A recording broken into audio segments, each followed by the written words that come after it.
मेरे प्यारे दीपरसा लोग, आपने मुझे बहुत प्यार दिया, सम्मान दिया। और अगर मुझे कल से भूख हड़ताल भी करना हो, जब तक मेरा सांस चला जाए, तो मैं करूँगा। आपको धोखा नहीं दे सकता। और जितना भी बीमार हूँ, मुझे कोई परवाह नहीं। फास्ट अनटू डेथ कर लूँगा, लेकिन गवर्नमेंट ऑफ इंडिया को हमारा बात मानना पड़ेगा, हमसे बात करना पड़ेगा।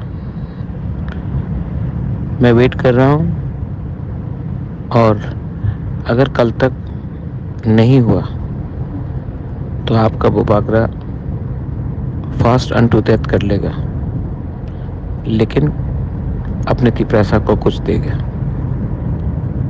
ये मैं आपको मैसेज देना चाहता हूँ। जिसको सुनना है सुन लो। मैं आप लोगों को बहुत प्यार करता हूँ, और मेरे ऊपर बहुत प्रेशर है, लेकिन आपको कुछ देना है। मैं रेडी हूँ मरने के लिए, आपके लिए, लेकिन आपको कुछ मिलना पड़ेगा। हम भाई।